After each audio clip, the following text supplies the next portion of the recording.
August 10th, 1945. 0630 hours. Training field outside Kagoshima, Kyushu. 14-year-old Michiko Tanaka crawled through the dirt toward the rusted Type 96 machine gun, her school uniform torn and dusty from weeks of military drilling. Around her, 40 other schoolgirls practiced the same movement, approaching enemy positions with weapons they barely understood, preparing to die in battles that would never come. "When the American demons land on our shores," shouted Sergeant Watanabe, their military instructor, "you must fight until your last breath. Death before dishonor. Protect the divine emperor." Michiko gripped the machine gun's handles, her small fingers trembling not from fear of the Americans, but from hunger. She hadn't eaten a proper meal in weeks. None of them had. The great Japanese empire that was supposed to feed its people was reduced to training children with obsolete weapons and empty promises of glorious death. What Michiko and her classmates didn't know was that, at that very moment, 800 miles away in Tokyo, Emperor Hirohito was meeting with his cabinet to discuss surrender terms. The war they were preparing to die fighting had already been lost. Not just tactically, but so completely that Japan's leaders understood continued resistance would mean the total extinction of their civilization. For millions of Japanese civilians who spent the summer of 1945 sharpening bamboo spears and rehearsing suicidal charges against an invasion that would never come. The ultimate tragedy was not death in battle, but the realization that their sacrifice had been rendered meaningless before they could even make it. The delusion of resistance. The Japanese government's campaign to mobilize civilian resistance during the final months of World War II represented one of history's most systematic efforts to prepare an entire population for mass suicide in service of a cause that had already been lost. The program was comprehensive, fanatical, and built entirely on lies about Japan's strategic situation. The Volunteer Fighting Corps, established by imperial decree in June 1945, conscripted every Japanese civilian between the ages of 15 and 60 into military service. The organization existed only on paper. There were no uniforms, no regular weapons, no training facilities, and no realistic prospect of military effectiveness against American forces. What existed instead was propaganda that transformed desperation into zealotry. Radio broadcasts, neighborhood meetings, and school assemblies repeated the same message. American invasion was imminent. Defeat was impossible if the Japanese people remained united, and death fighting the enemy was the highest honor any Japanese could achieve.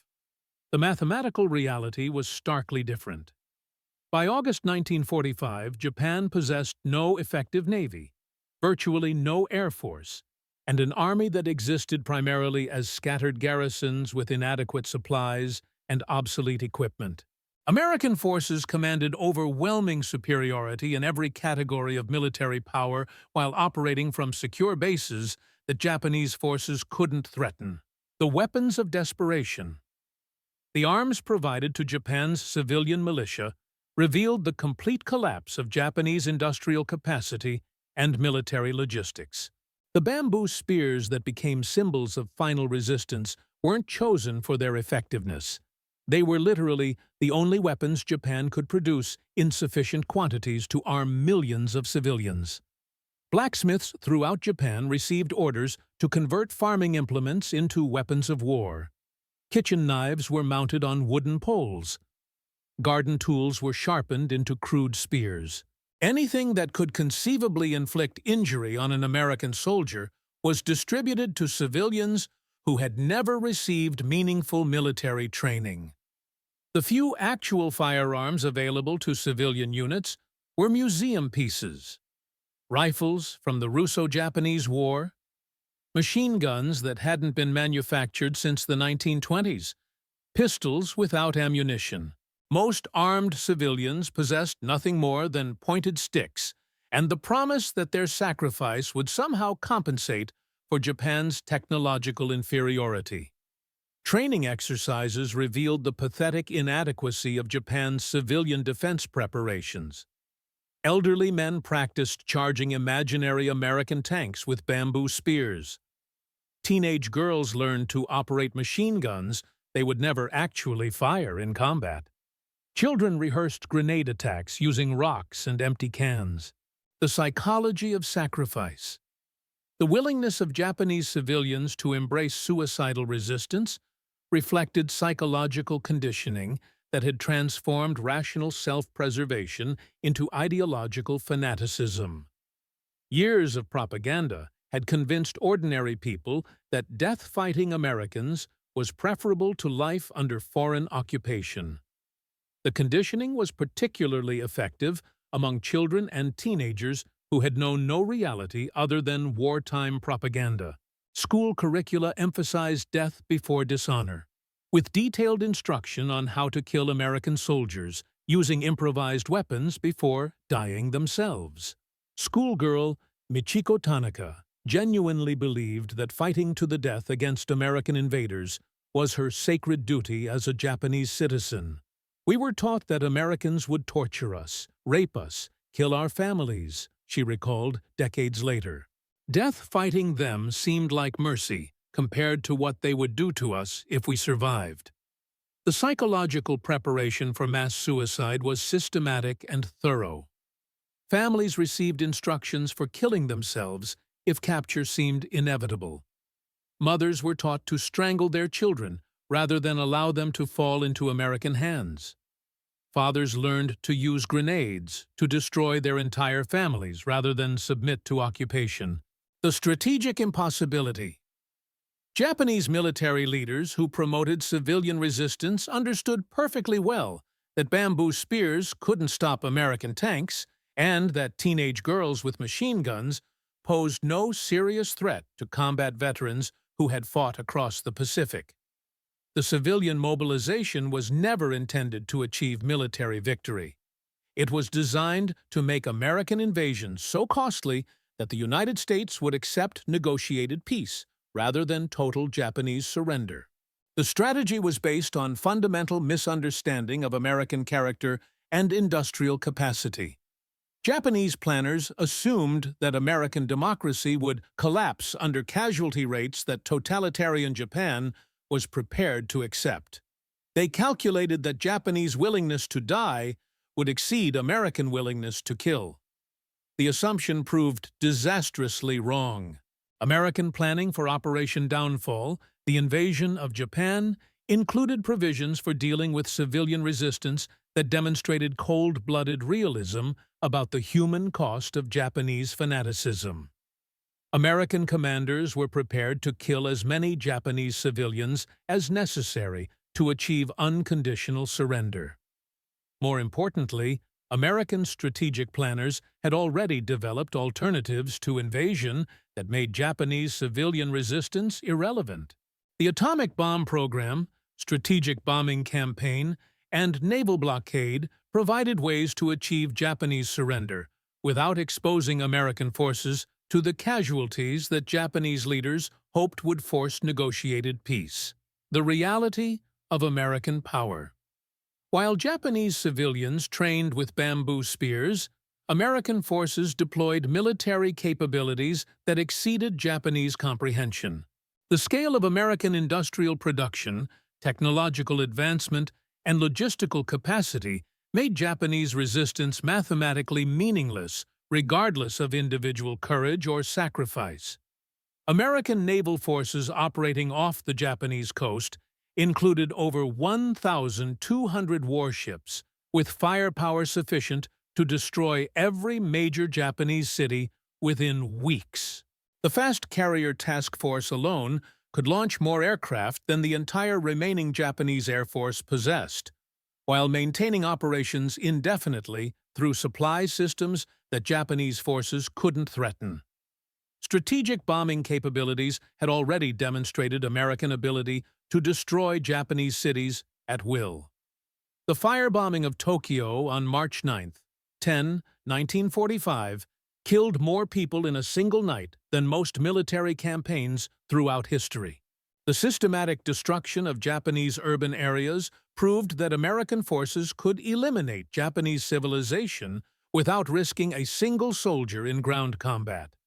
The Manhattan Project represented technological capabilities that Japanese science had never approached. The atomic bombs dropped on Hiroshima and Nagasaki were not desperate weapons of a failing war effort, but demonstrations of American scientific and industrial supremacy that could be replicated indefinitely.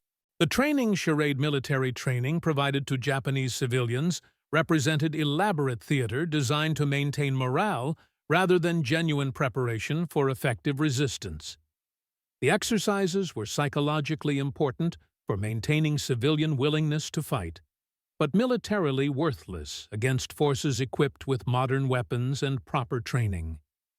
Drill instructors teaching civilian militias often possessed no actual combat experience and little understanding of modern warfare.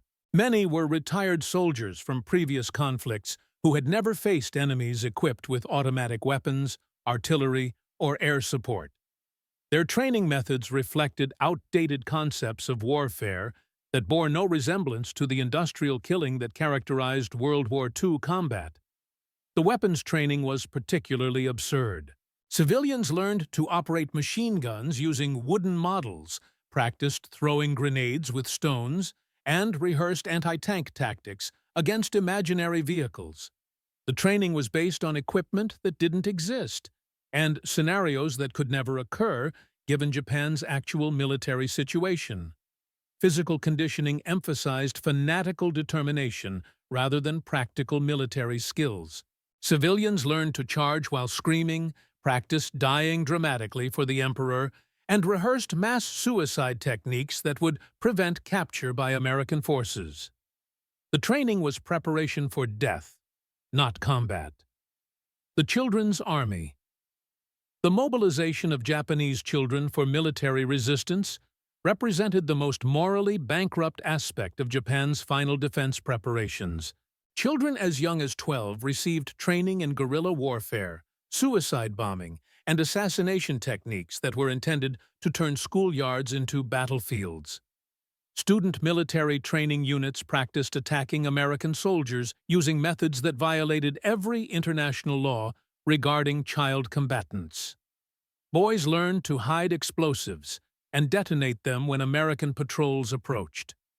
Girls practiced seducing American soldiers before killing them with concealed weapons. The psychological damage inflicted on children through militarization was devastating and permanent. Many never recovered from conditioning that taught them to value death over life and violence over peaceful resolution of conflicts. The education system that should have prepared children for productive civilian lives instead prepared them for suicidal military operations. Teachers who implemented military training programs often understood the futility of what they were teaching, but continued because refusal meant execution for defeatism. The systematic corruption of childhood education represented institutional child abuse on a national scale. The women's sacrifice. Japanese women were expected to play crucial roles in civilian resistance, despite having no military training, inadequate weapons, and family responsibilities that made combat participation impossible. The expectations placed on women revealed the complete disconnect between Japanese planning and battlefield reality. Women's organizations received instructions for conducting sabotage operations against American supply lines, assassination attempts against American commanders, and suicide bombing attacks on American installations. These missions required training, equipment, and support that simply didn't exist. More realistically, women were expected to kill their own children rather than allow them to be captured by American forces. Mothers received detailed instructions for using various methods to murder their families before committing suicide themselves. The systematic preparation for infanticide represented the moral nadir of Japanese wartime conditioning. The few women who possessed actual military training, nurses, communications operators, clerical personnel, were assigned to combat units where they were expected to fight alongside men despite lacking appropriate equipment or tactical knowledge. Their deployment represented desperation rather than sound military planning. The industrial collapse. The Japanese economy's complete inability to support civilian resistance revealed the extent of industrial collapse that made continued warfare impossible regardless of popular determination to fight. The resources necessary for equipping and sustaining millions of civilian fighters simply didn't exist. Food production had fallen to levels that couldn't sustain the existing population, much less support additional military operations. Civilians who were supposed to fight American invaders were already dying from malnutrition and diseases that proper nutrition could have prevented. Transportation systems had been destroyed by bombing to the point where moving supplies from one region to another required weeks rather than days. Civilian militias would have been isolated in their local areas without possibility of reinforcement or resupply. Medical care for civilians wounded in resistance operations would have been impossible given the collapse of Japanese medical infrastructure. The systematic destruction of hospitals, medical schools, and pharmaceutical production meant that wounded resistance fighters would have died from injuries that proper medical attention could have treated successfully. The atomic reality. The atomic bombing of Hiroshima on August 6, 1945, and Nagasaki on August 9, 1945, demonstrated American technological capabilities that made Japanese resistance meaningless, regardless of civilian determination or military preparation. The weapons represented power that transcended conventional military categories. The immediate destruction of two entire cities with single weapons proved that American forces could eliminate Japanese civilization without risking casualties among their own personnel. The prospect of dozens or hundreds of additional atomic attacks made civilian resistance strategically pointless. Japanese leaders who had promoted civilian resistance as a way to increase American casualties were forced to confront the reality that Americans possessed weapons that eliminated Japanese ability to inflict casualties in return. The atomic bomb made Japanese threats of costly resistance empty bluffs that couldn't influence American strategic calculations. The psychological impact of atomic weapons on Japanese civilian morale was immediate and devastating. Communities that had been prepared to fight to the death suddenly faced the prospect of instantaneous annihilation that rendered individual courage irrelevant. The surrender decision. Emperor Hirohito's decision to surrender on August 15, 1945, was based on recognition that continued resistance would result in the complete extinction of Japanese civilization without achieving any meaningful military or political objectives. The atomic bombings had proven that American power exceeded Japan's ability to resist or retaliate. The surrender announcement reached Japanese civilian militias who had been preparing for final battles that would never occur. Millions of people who had accepted death as inevitable suddenly faced the prospect of survival under foreign occupation that propaganda had taught them was worse than death. The transition from preparation for mass suicide to acceptance of occupation required psychological adjustments that many civilians never successfully completed. The collapse of ideological certainty left individuals without frameworks for understanding their place in a world where everything they had believed was proven wrong.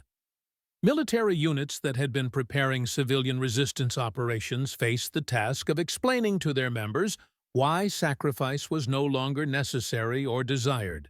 The systematic reversal of months of conditioning created confusion and resentment that persisted long after the war's formal end. The occupation revelation. American occupation of Japan revealed the complete inaccuracy of propaganda that had conditioned civilians to expect torture, rape, and systematic brutality from enemy forces. The reality of American administration challenged every assumption that had justified civilian resistance preparations. American occupation policies emphasized reconstruction rather than punishment, providing food, medical care, and economic assistance to populations that had been prepared to die fighting their benefactors. The contrast between expected brutality and actual kindness created cognitive dissonance that forced fundamental re-evaluation of wartime beliefs. General Douglas MacArthur's administration implemented democratic reforms and humanitarian programs that exceeded what Japanese government had provided to its own people during peacetime. The occupation demonstrated that American rule offered advantages that Japanese military government had never delivered. Civilians who had trained to kill Americans found themselves working alongside American personnel who treated them with respect and provided opportunities for rebuilding their lives. The collaboration that developed between former enemies proved that propaganda about irreconcilable racial differences had been lies designed to prevent cooperation. The human cost. The psychological trauma inflicted on Japanese civilians through militarization and preparation for mass suicide created lasting damage that affected individuals and communities for decades after the war ended. Many never recovered from conditioning that valued death over life and violence over peaceful cooperation. Children who had been trained to kill and die for the emperor struggled to adapt to peaceful civilian life that required cooperation rather than conflict. Educational programs designed to undo military conditioning often proved inadequate for addressing psychological damage that went beyond simple re-education. Families that had prepared for mass suicide faced complex guilt about their willingness to kill their own children for ideological purposes. The realization that such sacrifice would have been meaningless created psychological burdens that many parents carried throughout their lives. Communities that had devoted months to military preparation faced the challenge of rebuilding social institutions that had been militarized beyond recognition. The transition from preparation for death to planning for life required social healing that took years to achieve.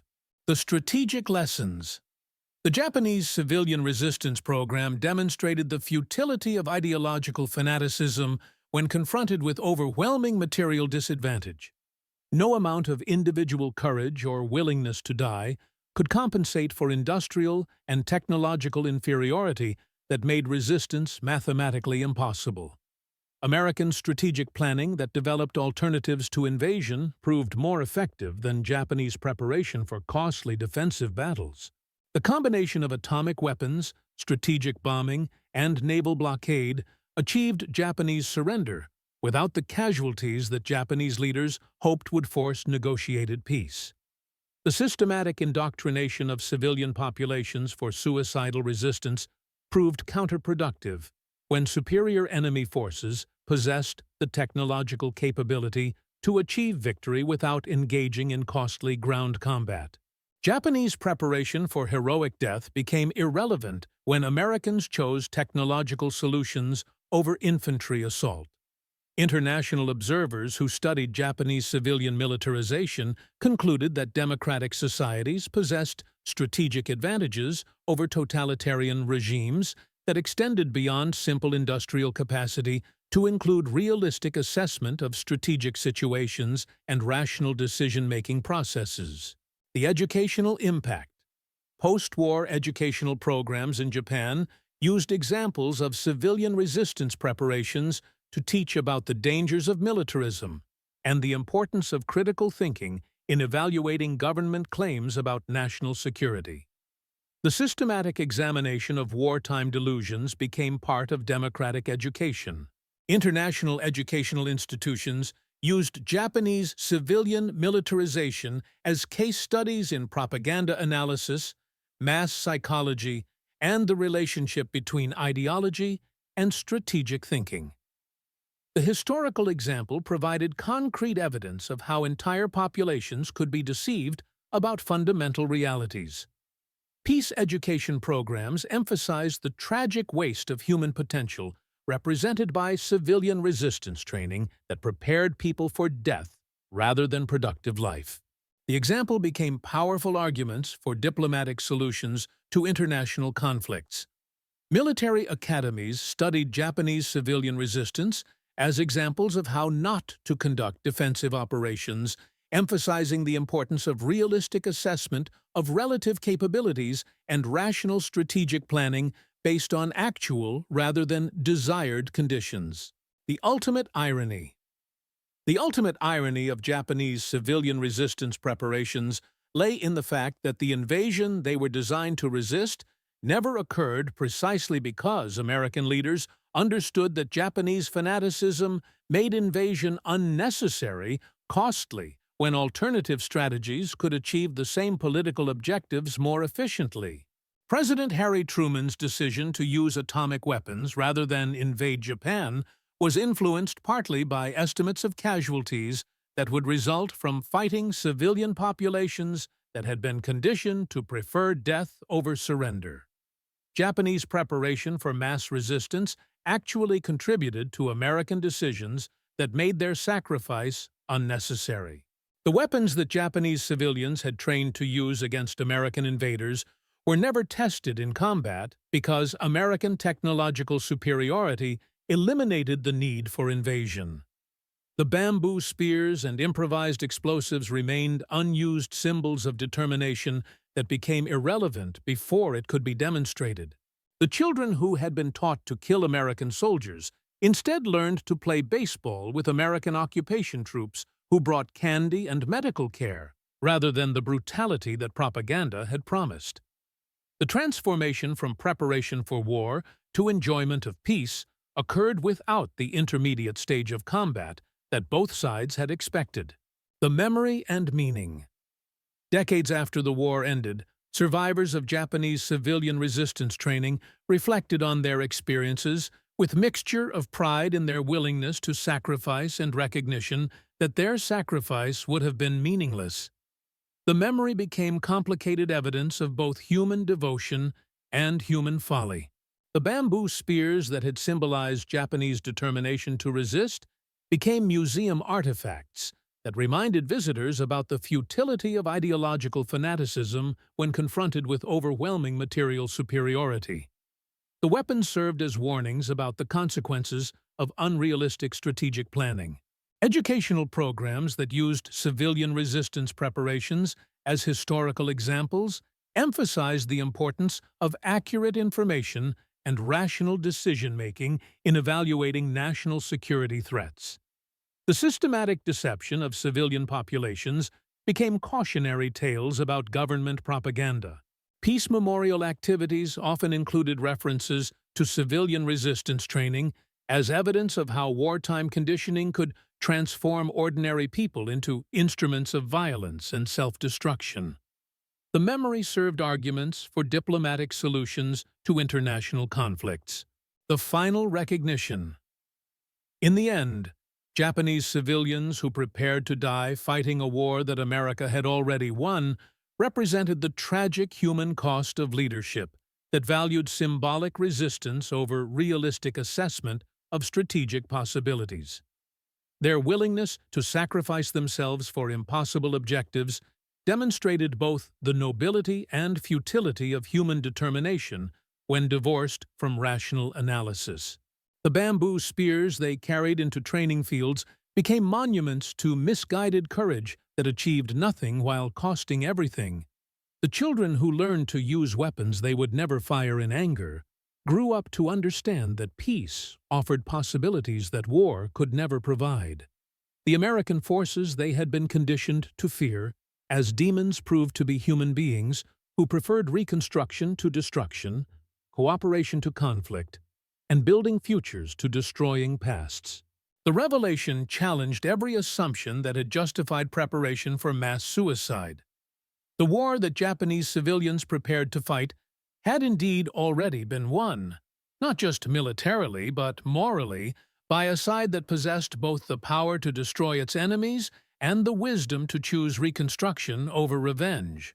The ultimate victory belonged not to those who were willing to die, but to those who chose to let their enemies live, and discover that former foes could become friends when hatred gave way to hope, and preparation for death was replaced by commitment to life.